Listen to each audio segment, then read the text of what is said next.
Hi everyone, we are doing bark double. Are you sure you're recording? Yes, pretty sure. Just making sure. Yeah, no, I do appreciate it. No, not at all. Yes, we are 12 seconds in. We are using speed shifter, so let me just check the tempo.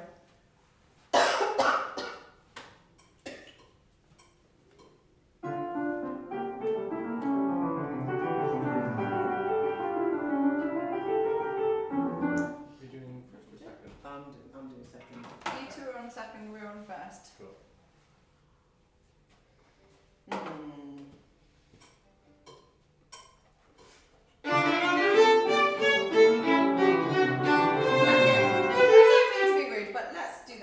And I'll give you a little bit more time to get ready. Let's make sure we've got a lovely D minor scale at the beginning.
smiling and giving us thumbs up while they walked past. Oh. That suddenly seemed to They get... love our music just there. Yeah. Constantly, thank you. Yeah, it's a shame that that guy who was there earlier wasn't there, because he would have, yeah. One of them asked me for violin lessons, the guy in the wheelchair. It's like, can you teach me? Yes. I really want to learn. I think That's so it was a sweet. bit weird that suddenly just everybody seemed to come out of everywhere and walk past. So I was just vaguely aware of just people leaving the time. Well, it is the first time we've had the blinds up for a while as well. I just think, you know, it's part of being part of a local community, is letting people see and hear what you're doing. Right. Rushing. Rushing. I was rushing with some of that. That was the worst I've played that in forever. Do not worry. Alone for you, my love. Oh, amazing, thank you. It's only on, I think, till Saturday. Okay, great. Right, so... Shall I come out of my practice studio then? Oh, yeah. Well, think I mean, I'll they do can that. listen to us if they want to. No. No. Don't get that shit for free. They do, actually. It's on YouTube, but now you've sworn. That's fine. Right. We've started talking about it, haven't we? No. No? Did we do the general sort of... Oh, we did. Yeah, we did. We Overview. did. Yeah. So let's remind ourselves of the general overview things we need to think about for the students. Memory traps. Memory traps, excellent. Devon, anything come to mind?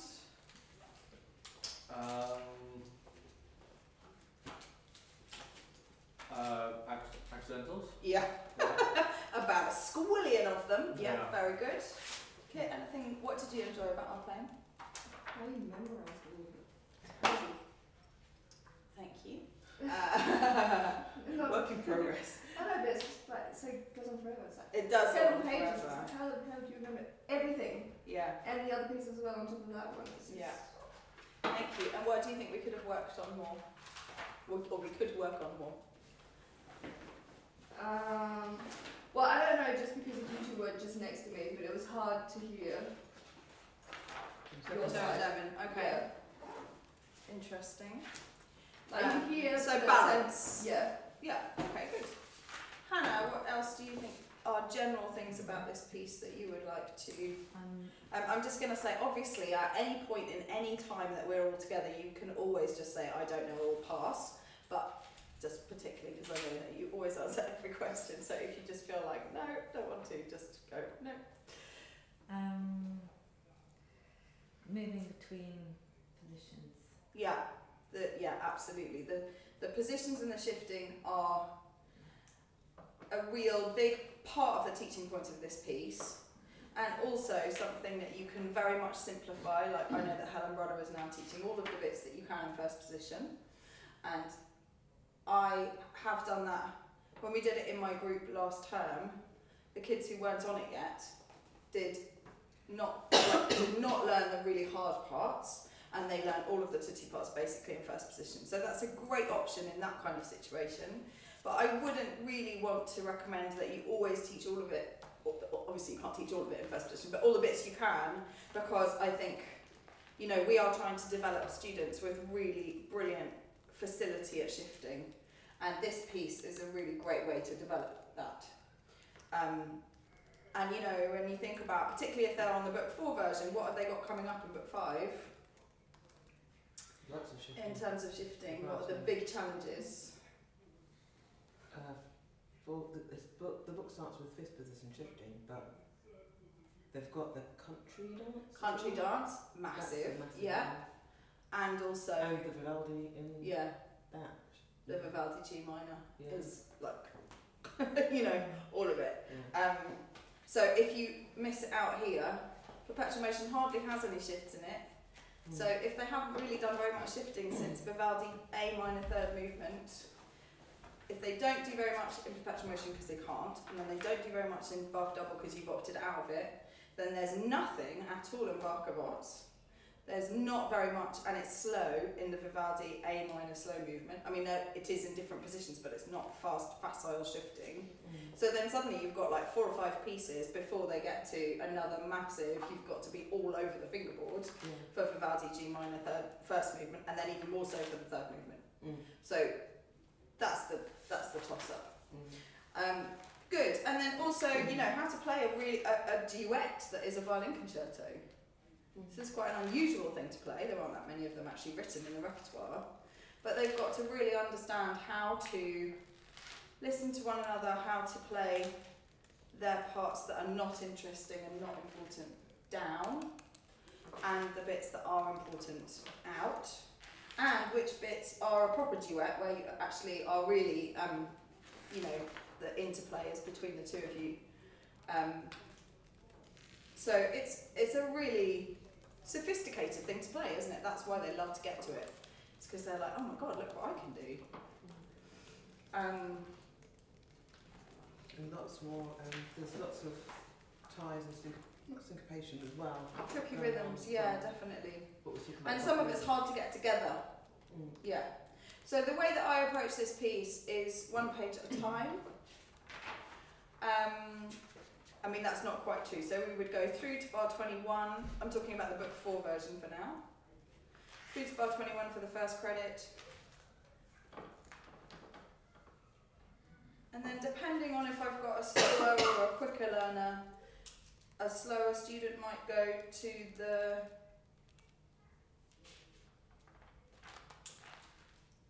just to the beginning of the solo, or to the end of the solo, 41. That might not be enough for a child who's quite, you know, able and learning quite fast. They might go all the way to the tutti in 53.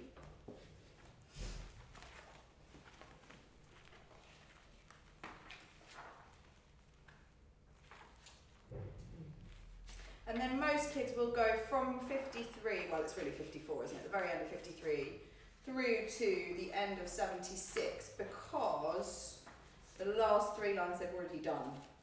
So they don't need to make that 2 chunks.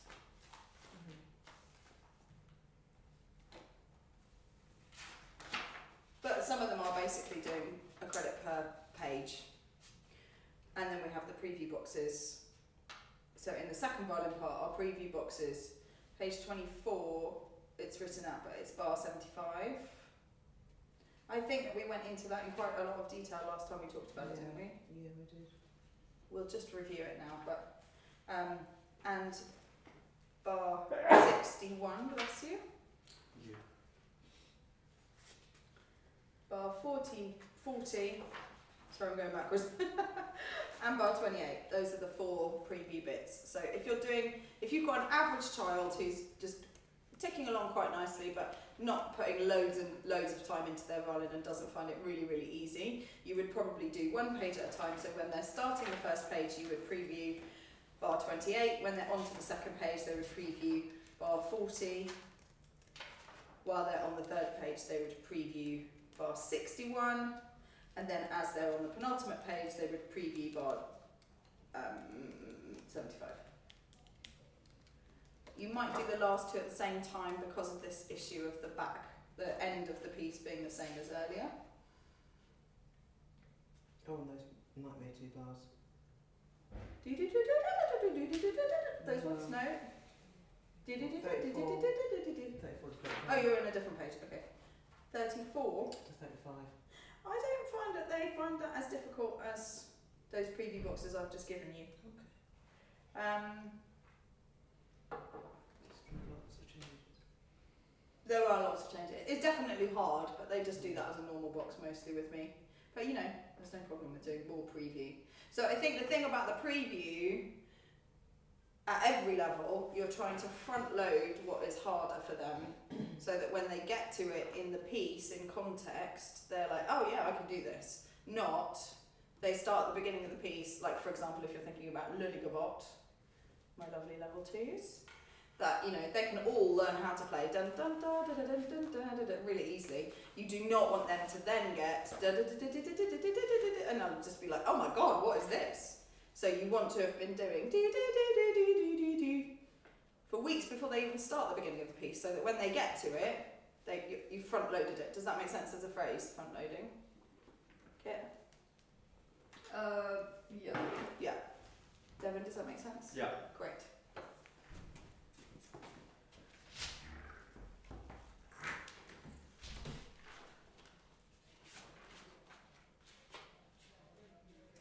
So my general approach is one page at a time with the previews in advance and often with the music.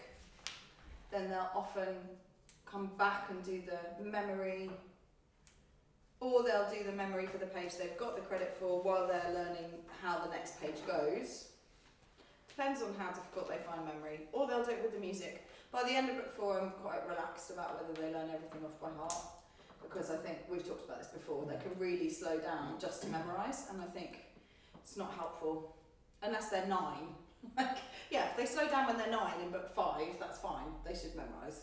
But, you know, we very, very rarely have 9-year-olds in book 5, and mostly, you know, it's kids like half of my big group, you know, they're teenagers, they don't want to spend another 6 weeks, well, nobody wants to spend another 6 weeks memorising a piece, but it's not useful to them to spend another 3 weeks just learning the notes off by heart. If they can play it beautifully with the music, let them move on, and if they decide that they want to do it in a concert or they want to do it as a recital, that's when you go back and say, okay, then you need to learn it off by heart.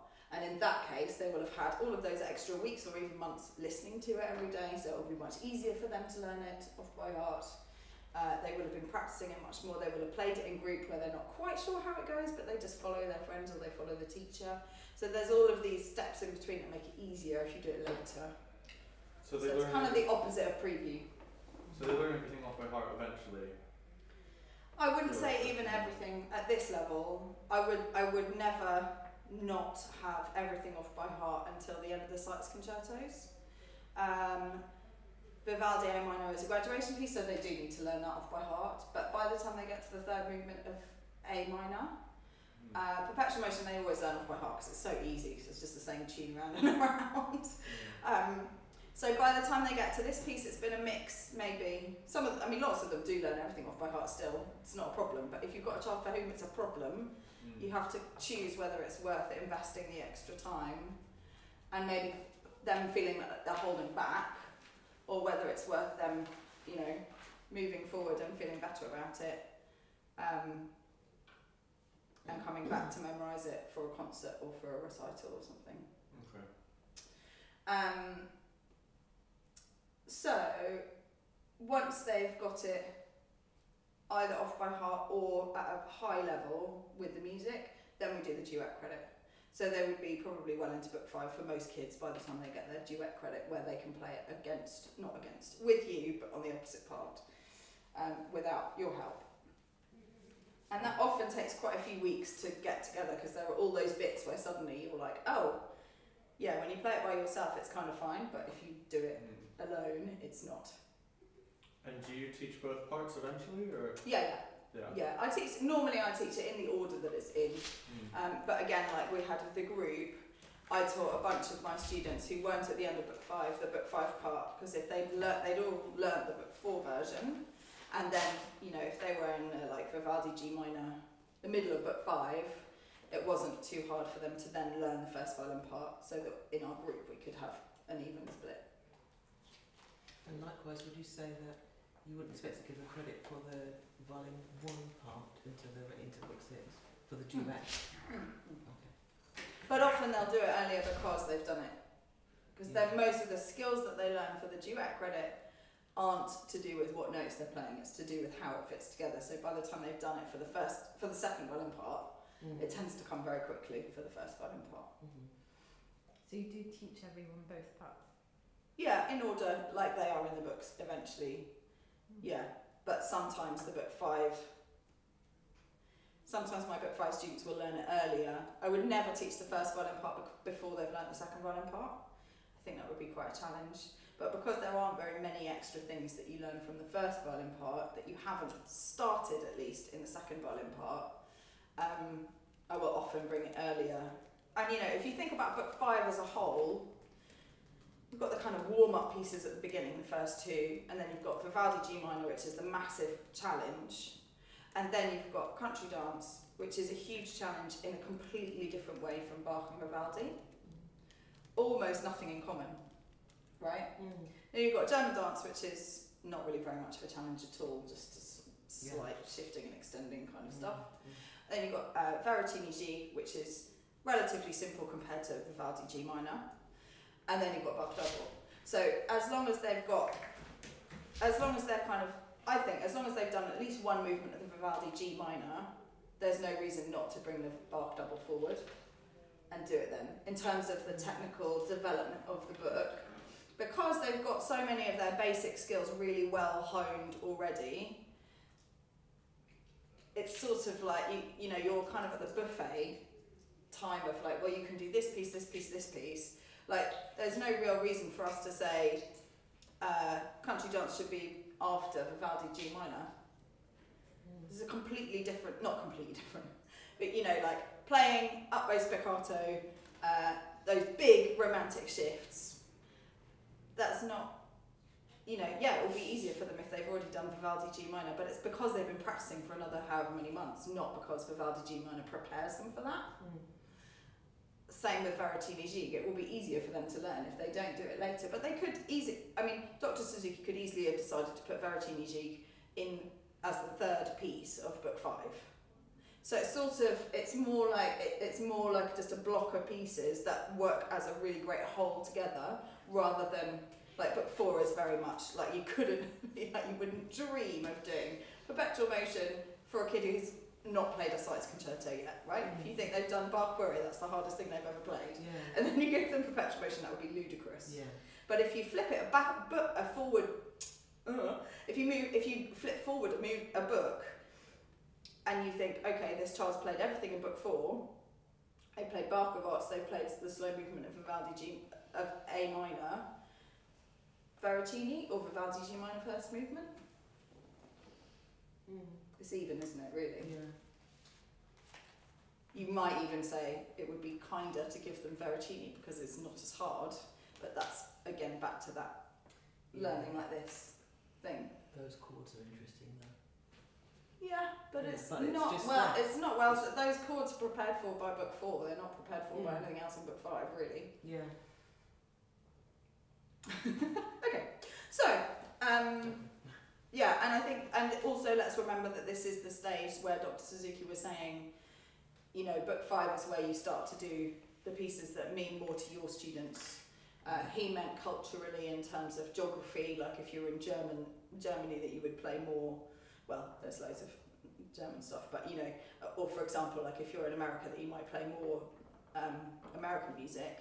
But I think also culturally, this is a point at which we want to start playing more contemporary music, more music by people of colour, by women, different sound idioms. You know, like book 5, basically, if you put book 5 onto your aunt who doesn't like classical music, she wouldn't be able to say, oh yeah, it was really varied, would she? I mean, you know, it's kind of, apart from Country Dance maybe, it's much of a muchness in terms of the style, mostly Baroque, like most of what we play in Suzuki. And so, you know, book 5 is where it all just starts to become a lot more relaxed. Maybe don't say that in your exams. But that is what Dr. Suzuki said. But I think most teachers are expecting book 5 to be taught kind of as it is, and then book 6 onwards it does. A lot of teachers start to not do every piece in every book from book 6 onwards. But we will talk about that at a different time. So, one section at a time, the whole piece with or without the music as a credit, and then much later the duet credit, and maybe getting it off by heart. My tick boxes in book 4. Go on, let's have some guesses. What's some already the same, always the same. This piece. Bach double. Second violin part. I think I've got them already, so I'm not going to say it. Well done. Yeah, I've got them as well. Oh, good. Okay, we've already done them. Great. I don't have them. That's because A, you weren't here, and B, we're not level 3. So I'm not going to go through them for you, but it is on the video. Unless that was the moment when the video packed up. There was a moment when I hadn't. It'll be on the WhatsApp. But it's on the WhatsApp. Yeah, there are the pictures of it. I don't want to stop you learning it, but we're going to crack on because it's 12:15. Okay, so I would encourage you mostly to do the shifting that is in the book. You can see from WhatsApp the pictures, the ones that I do and don't do.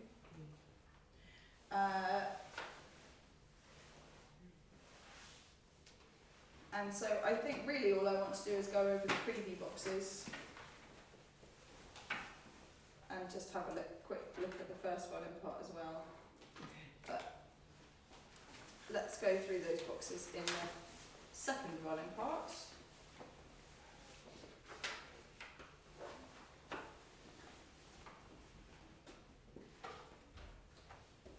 So the first box I have is bar 4. Up until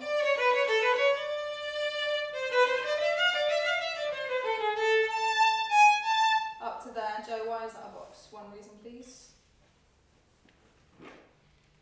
Good place for the phrasing.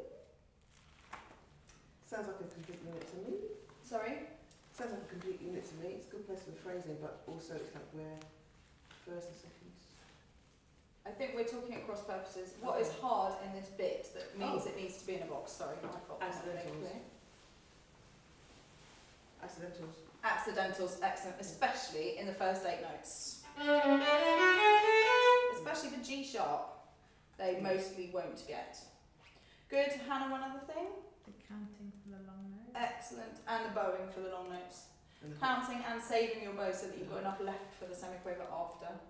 Good. And then the shift in bar 7. I'm not really particularly bothered if they don't do that in 3rd position, if you want them to play. It's just as a general thing, don't do that every time you can. Do you know what I mean? Yeah. Good. And then the next box.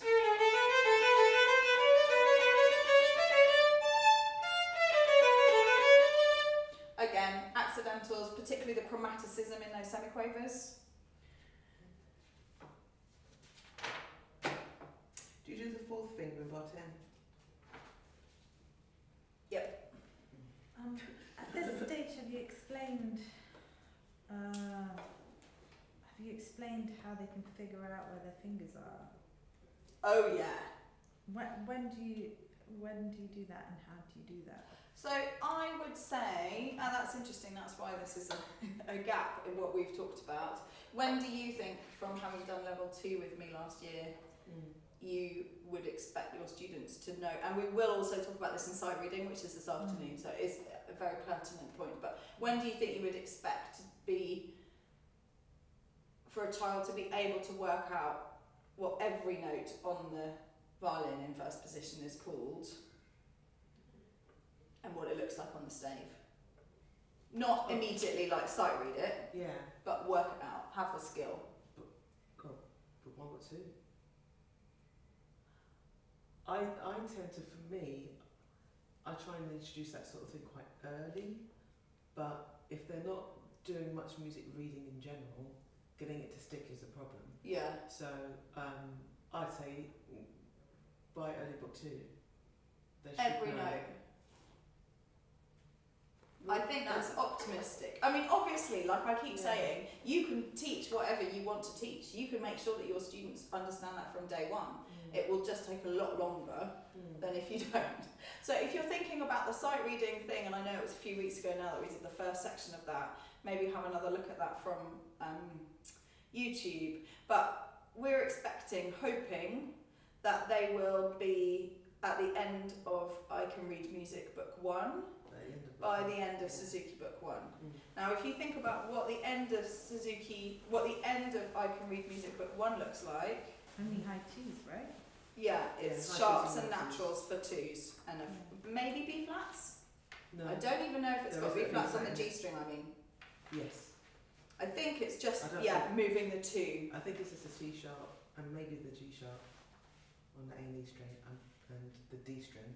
I'm not sure if it's got. Let's have a low look. two I or will G have a string. look over lunch. But so therefore you can pretty much assume that your students are going to know the names of every note, as in the letters. But I think there's still a lot of children who wouldn't be able to tell you that an F natural on the E string is a low one. Yeah, I didn't know that when I had finished my Suzuki 10-year long career. Well, this is what I mean about lots of Suzuki teachers not teaching sight reading well enough. It was just maybe I just didn't pay enough attention. But if that is the case, it doesn't mean they didn't say it, but it means that they haven't made sure that you've learnt it. Yeah. You know, like we wouldn't dream of having a child who we said you need to make a beautiful tone, but is playing with a scratchy sound by the time they've been learning for 10 years. You wouldn't do that because it's such the antithesis of Suzuki teaching. And yet within sight reading, there is a sense of, you know, I've had a really experienced and brilliant teacher say very recently, well, I know how to get my kids to sight read, I send them to youth orchestra. I'm like, oh my gosh! That is not the answer. You cannot just farm it out. They will be that child sitting at the back of the first, copying the fingers of the person next to them and crying when they get home every week. Yeah. No. no. No. I'm going to start using proper nouns for things when a change is introduced to them. So when we introduce low twos in book 1, I will say that's C natural. Yeah, I think that's great, but introducing it and telling them and then being able to tell you straight out of nowhere are very different. Okay. And like, you know, we've got a C sharp on the G string. Most of them won't know that. For my kids, mostly we spend some time during book 3 doing a project where it's like, okay, tell me the name of every single note. Tell me that low one on the G string could be a G sharp or an A flat. They need to really understand the natural semitones, and so the fact that F flat is not a black note and E sharp is not a black note. They've got to really understand how that works with, you know, thinking about the piano, thinking about your fingers, all of those things. It's quite tricky, and I think, yeah, if I think about my students who really struggled with it, I'm not going to name names, but I'm at late book 2 into early book 3, and you know, frankly, some of my book 4s are still like, and I said to them, you can work it out, just take your time, use your alphabet, use your mind, use your brain. You know, we're not expecting even quite high level players to know it automatically. So, does that answer your question? Whose question was it? Your question? What's my question? Yeah. But mostly I think we're going to talk about it more in sight reading this afternoon. Yeah. But if you have a child who can't work out how a note should be played by the second violin part of Bach double, then I think that's a gap, that's a problem.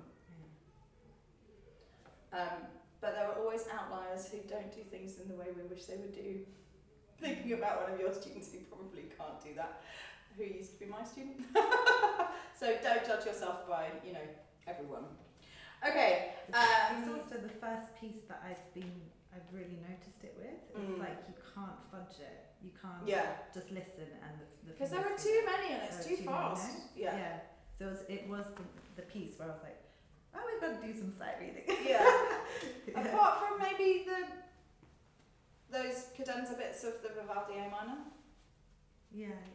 Although if you do give the sheet out that I made, they probably have just written in high 2 or, you know, an arrow or something. Yeah. Anyway, okay, so this one.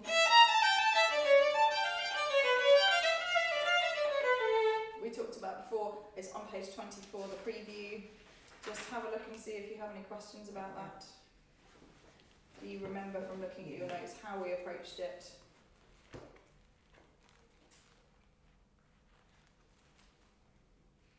Which one? The top one or The first one. The first one.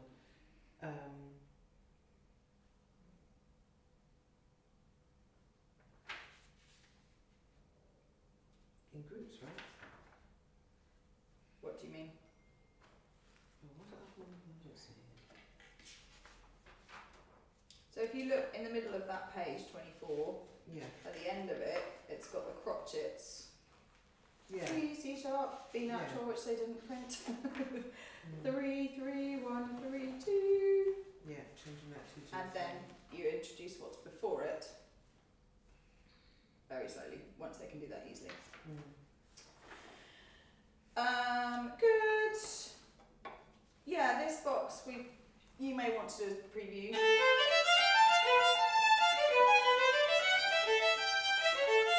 But I think for most of mine, as long as we go through it really slowly and they understand where they've got to keep the one on, where the one has to move up. So keep it on, put your 2 where your 1 normally goes. Then find that same note with the 1. That's the thing that captures them out. And a G sharp. And then a low one. So it's like So a for dancing one. You've got the G sharp and then the C natural after that. And Yeah. then the high and low, so that for me is sticking point in terms of memory as well. So what's going wrong in there? Why can't I spot where it is? It's also weird. It doesn't, you know, when it's played with the other part, it makes perfect sense, but it doesn't sound right. Yeah.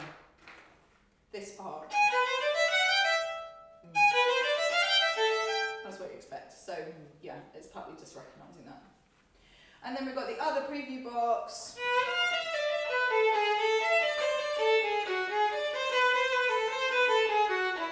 Which again is previewed on page 24 underneath the other one. And unfortunately, the crotchet explanation is pretty much wrong if you're going to do the fingering that I do. So, have you got this from last time? Yes. Play open A first, then do the G sharp on the 4, then the 2, only a tone below, so you squish them together, the 4, and then the 3 goes in the gap between them. And there you are in, I think it's black finger pattern, maybe Yeah. grey. Anyway, yeah, I should stick it into my book for Okay. it.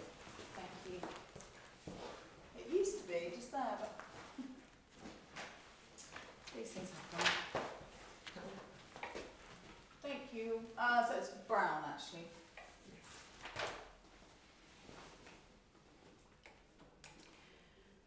Any questions about this one?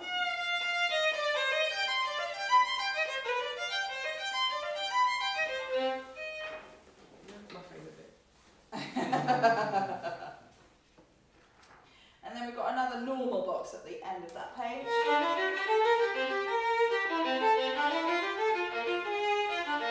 Because it's tricky, but it's not impossible. I mean, it's not as difficult as the preview boxes. Okay, everyone up, we're just going to remind ourselves of the preview of page, the preview of 75, because that's the one that is really the worst out of all of them for most students. And comes in the first violin part, exactly the same, but just over the string. You don't need your rhyme, we're just going to go through the lead up to it. I mean, you don't need your stand. I was trying to remember, I was trying to practice it the other night and I thought, I need to do this again with Kate because Yeah. I couldn't remember. So here we are. Kit, would you video this on your phone and then stick it in the chat so that we've just got it separate from the big video on YouTube, please? Okay, so I'm just going to play it for you so you know which bit we're talking about. So it's this bit.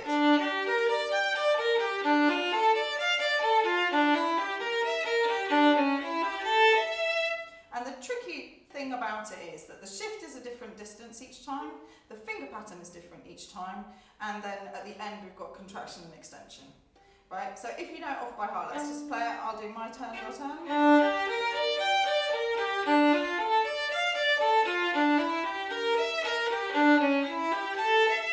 Ready, go. Let's just find the note, sorry, that was my fault. We should always find the note first.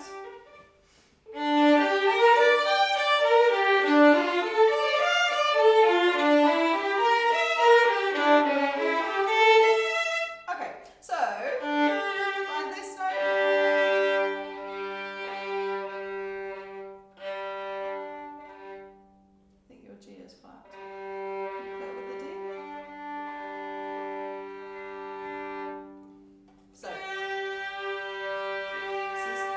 just exactly how you would do it with your students, okay? So my turn.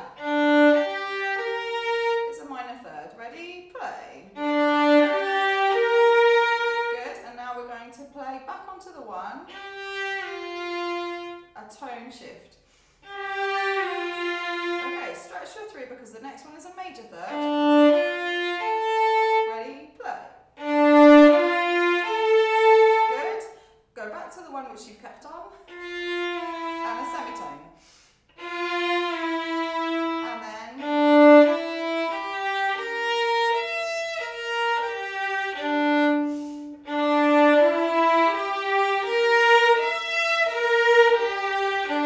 good. So we go back to the beginning. Find this note. So my turn, your turn.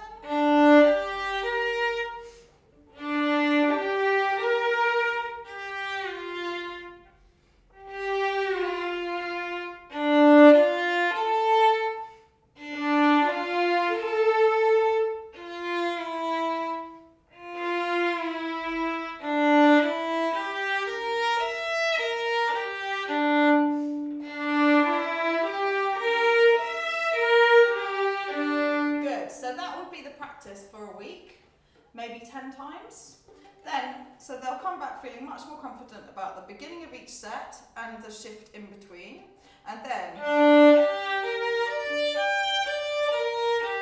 ready? Find your note. So,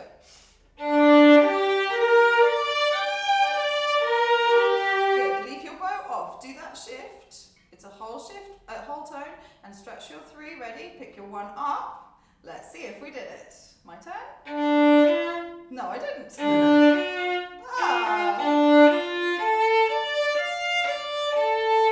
No cheating, go.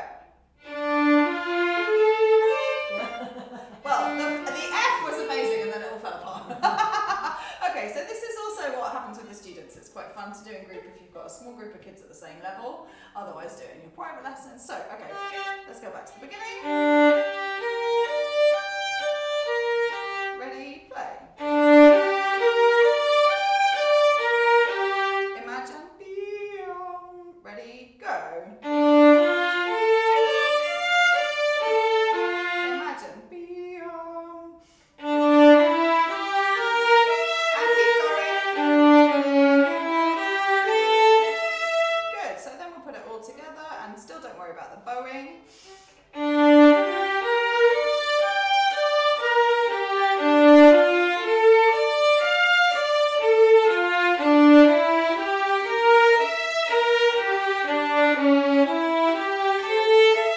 Fantastic, well done folks. Okay, lucky last, we'll do it with the right bowing. So separate at the beginning. And the slurs come in from second position. Okay, find your note. Find your note. Okay, ready, and.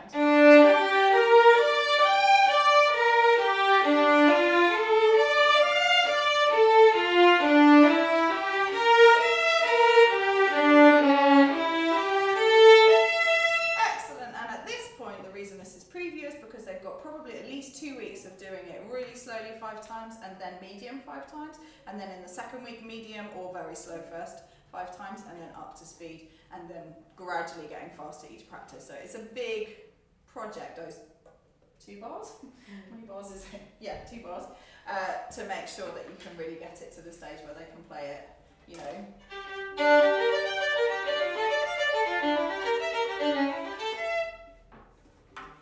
Would you like to try at that speed to finish? Let's just play from.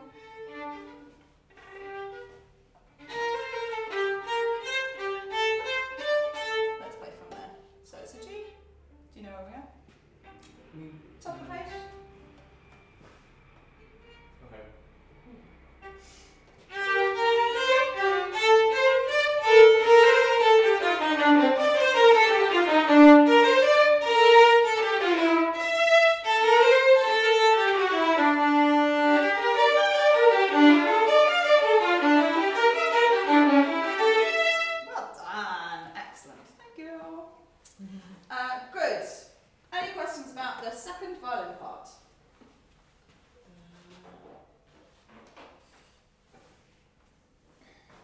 fairly obvious. Okay. No I'll such use thing. different words. Yeah. Learning when to be prominent and when not to be Yeah. in this is the first time they're going to have an experience of that. Because by the time they get, as you said, by the time they get to the first violin part, they'd have learnt that from this one. But at what point, is there a point where it's glaring like, okay, back off? Yeah. That you And have in fact- to actually actively teach them. Yes. In fact, I was going to say that when we were playing it through. So that's a great question. Thank you.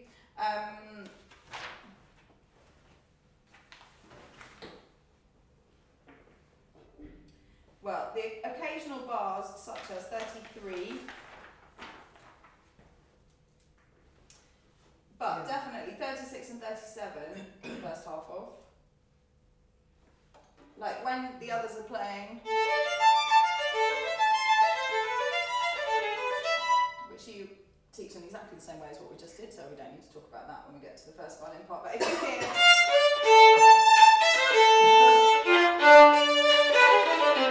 while they're doing that, it's really awful. And lots of them will do it because it's a really tricky bit to count. So they play loudly because they're thinking dun dun dun dun dun dun dun dun dun dun dun dun dun, and then they really just bash it out. So that's definitely a bit where that happens. Bar 52, 53, 54.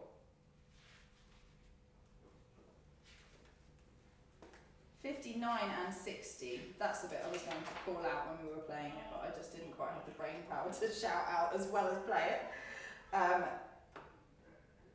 Yeah, partly because they've just done all of this.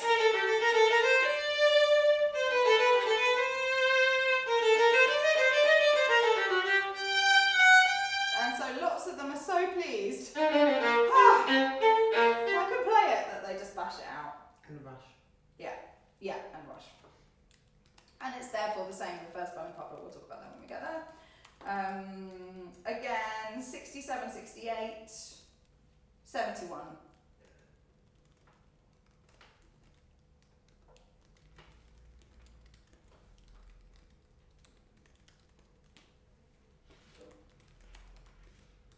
It is a very old-fashioned 1950s style thing to do big rits, especially in Baroque music.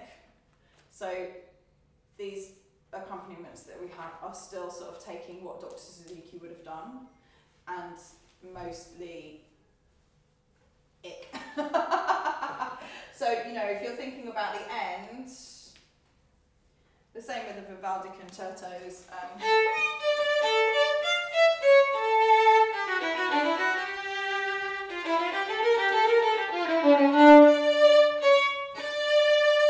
You're really just thinking about it at the end of the last bar. I mean, the end of the last bar. Yeah, that pass and forth coming in harmony though. Save it for a different era of music. Same with I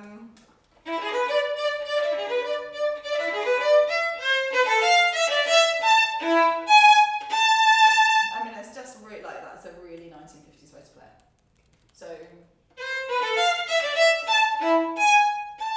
it's really almost just placing the last note and the note before it.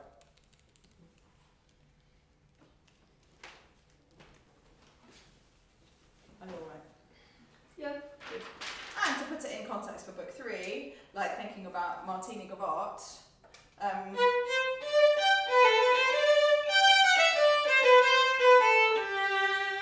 not. Which is probably what we both did when we were children. Yeah. Nearly all of those pieces, the recordings are a bit over-egged, in my opinion. Right. If you want to go to lunch, you can, because we're just going to talk about the first violin part and then we'll go on lunch. So I think we will probably come back at 10 to 2. Feel free to stay or go as you like. Level 2s. Okay, so The book 5 version. Do you want to? Should we just play it through, seeing as you haven't played it today?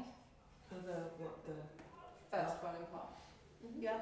We just all play that, or do you want me to play the second violin part and you can both play it first? Oh, do you mean the part double? Yeah. Sorry, I thought you meant the part. Yeah. Okay, let's do that. Which? Yeah. Sorry.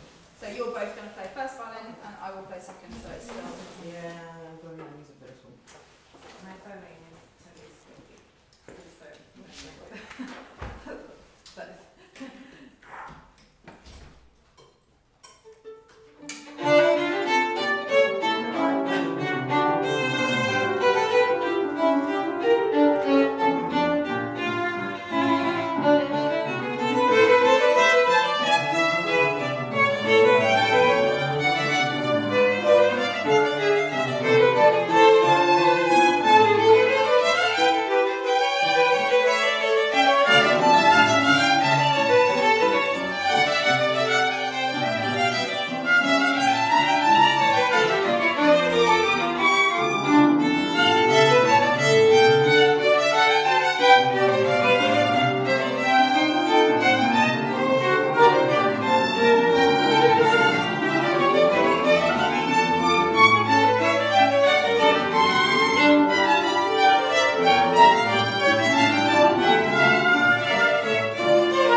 figure them Yeah, out.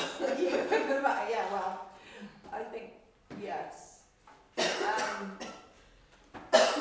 I think what we'll do is next time we play it in repertoire, we'll talk about the memory tracks. Could you make a note that we haven't done that, please? And then we can just do that, because basically the way to do it is for you to play one part each, and then you feel, either whether you got it right or wrong, you feel where the memory tracks are, because there's an anxiety that raises its lovely head. Anxiety ahead. So again, we're approaching it one section at a time. You have the boxes. Don't miss out all the shifting, all the same stuff as before, really.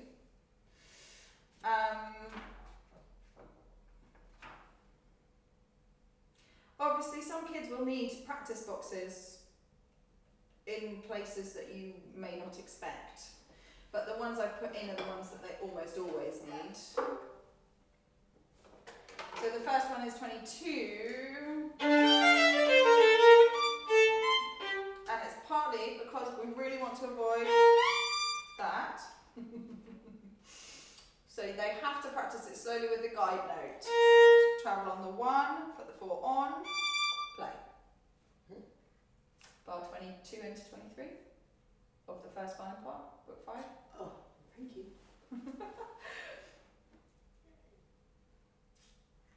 I don't use a 4 on the second E of bar 24. So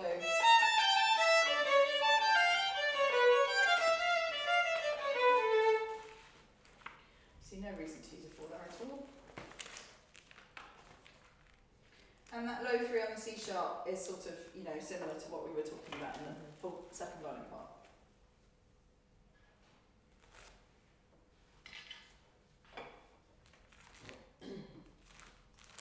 So in terms of bars where they need to be quiet,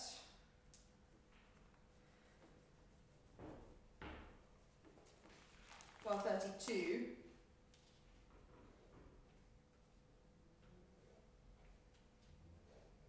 So a second, well, 32 is the only real bit in these 2 pages for the firsts.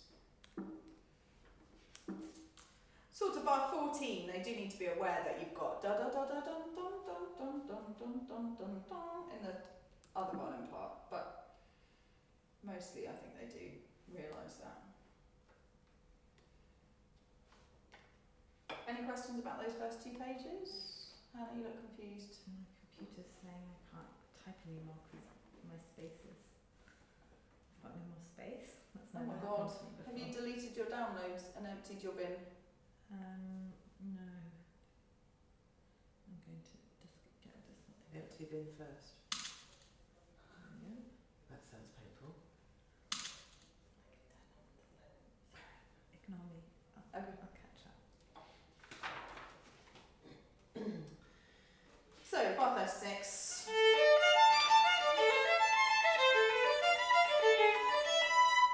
You approach in exactly the same way as we just did for the other one. You have a practice box in 44 and 45.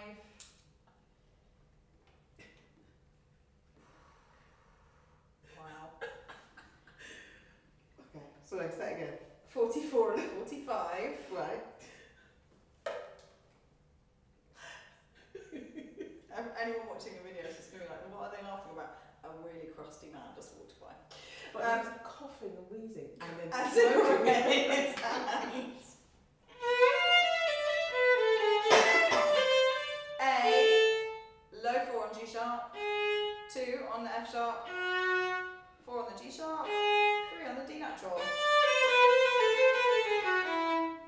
So do that opening. Yeah, Is it opening. actually the same as your... Can't remember. No. So its partner is bar 28 in the other violin part, which you can obviously see on the same music if you want, but Just a little written in it. that should make them understand it better, because it's that same brown finger pattern that we were talking about. But it's not the same music Yeah. in the same place in the hand. So they've got the kind of cognition, but not the physical dexterity of that yet. Is your computer allowing you to type again? Yay! Yay. So we were just talking about our 44 and 45. Have you got the fingering in from the pictures? I haven't yet. Okay, so the change for the fingering is the last 3 notes of 44 is open, 4 on the G sharp, 2 on the F sharp, and then in the next bar, 4, 3, the first 2 bar notes.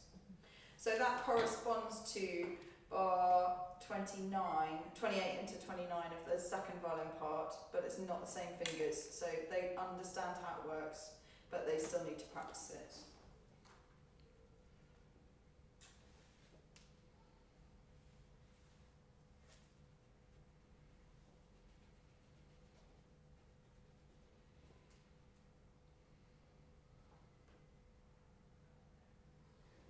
Does that make sense, Hannah? Yeah. Great. The end of 51 into 52 and 53, I actually think most of them don't need to practice this much because they've done it in second and first position, which is so much harder in the other violin part.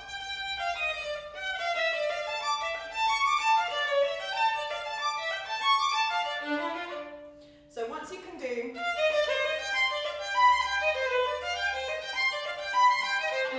which they do in the second violin part, it's really just not that hard because they're so comfortable in third position, but they definitely need to do it as a box.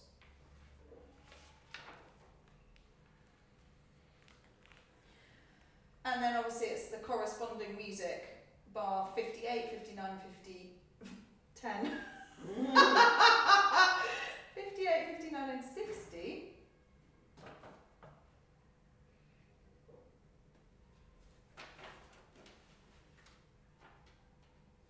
And then you have the delight of bar 67.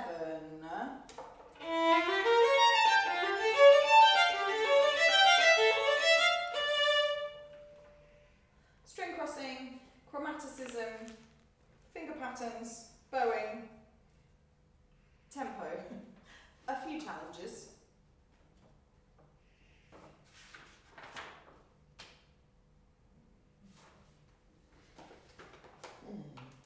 And not using too much bow, Mm-hmm. because I end up going down, down. Yeah. Are you doing a little retake there? Yeah, but That is what I would recommend. if I've run out of bow and not reclaimed going back to a point, Yeah. then I end You'll up end more up doing with the zigzag. kind of ghosting. Yeah. Yeah. Not quite that bad. No. Of course not. As a demonstration. Yes. Yeah, they do have to slow their down mode much more than the others. And push without digging for the up bow, so don't you don't get Speed, not push. Speed. speed. Yeah. Good, we're nearly there, guys. Still no cork on the wall. Okay. Bar 73, 4, 5, 6, and the first note of 77. I just put in a big box because it's not really awfully hard, but they do need to just go through it slowly for the B flats, the C sharps, the C naturals, the F sharps, the F naturals. So this part.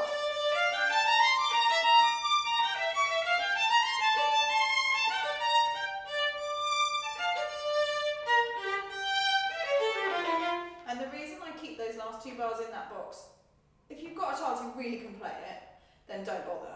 But most of them still need to remind themselves of dum bum bum 1 2 da da 1 2 3 da da 1 2 da da do. That is an extremely unmusical way to think of that music.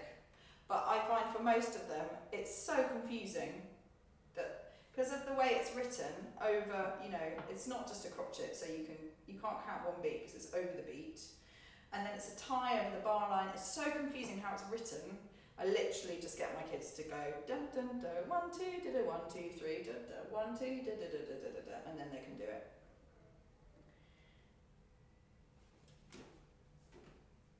The blocking bar 74 is the other thing that you just need to be careful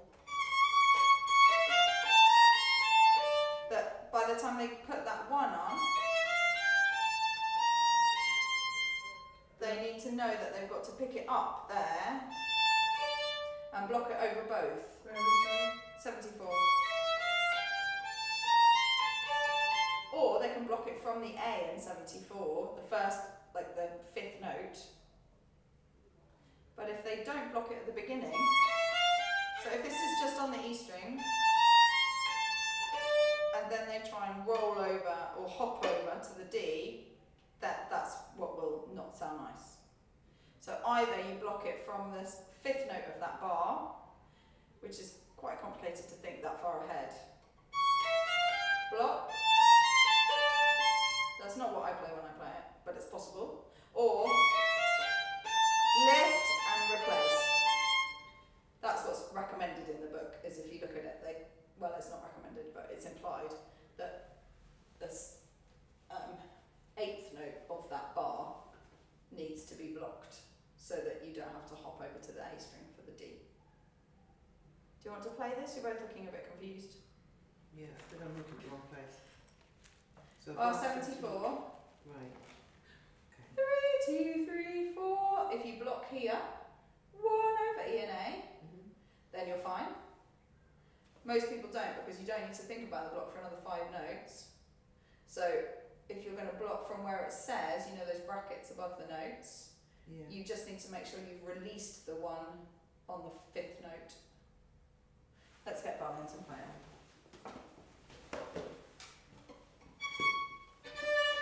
We'll play from 73. Feel free to use the music if you want to.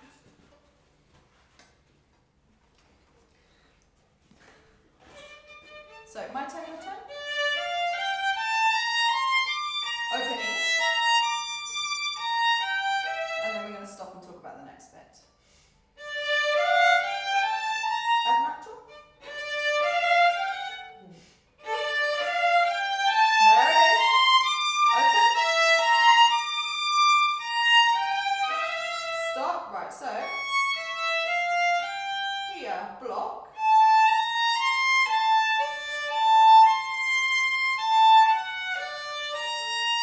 Where did I stop? C sharp, find this note please. Thank you. Stop. One more time. Stop, block. That's why you needed to block. And so is this. That's not what I play, that's not what I teach, but that is one option. The other option, release. We're just going to do that. So find your C sharp. So as soon as you played the one, release it. Release. And now block.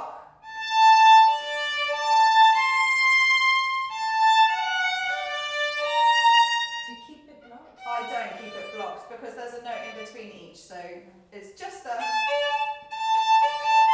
It's just that. That's the problem. Like perfectly block that in tune. Like, Yeah. we're all great at it, but Yeah, exactly. That's why I would only do it for those 3 notes, but that means you must release from the one before. Yeah. Okay. I think that's all I have to say about this piece. No, there's one other thing which is not written in my part either, but you do really want to teach in the solo parts more, less, less, but every other note is always less than the note before it. More, less, slightly less, but still less than this one, and slightly less, but this one is still less even going.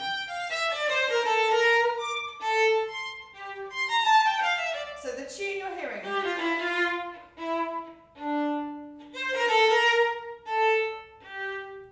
and then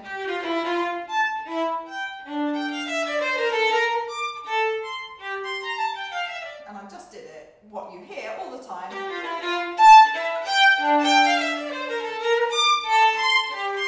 Or just every single note hammered out. So that is very much in review, like you won't get that the first time they learn it. I would say about half our group did that in the concert, and half of them just couldn't quite manage it yet. And it's more complicated in the first one in part because you've got that shift as well. Does that make sense? Yeah. Great. So let's have a little bow. Well done. Such a like tick now. I can't stop myself.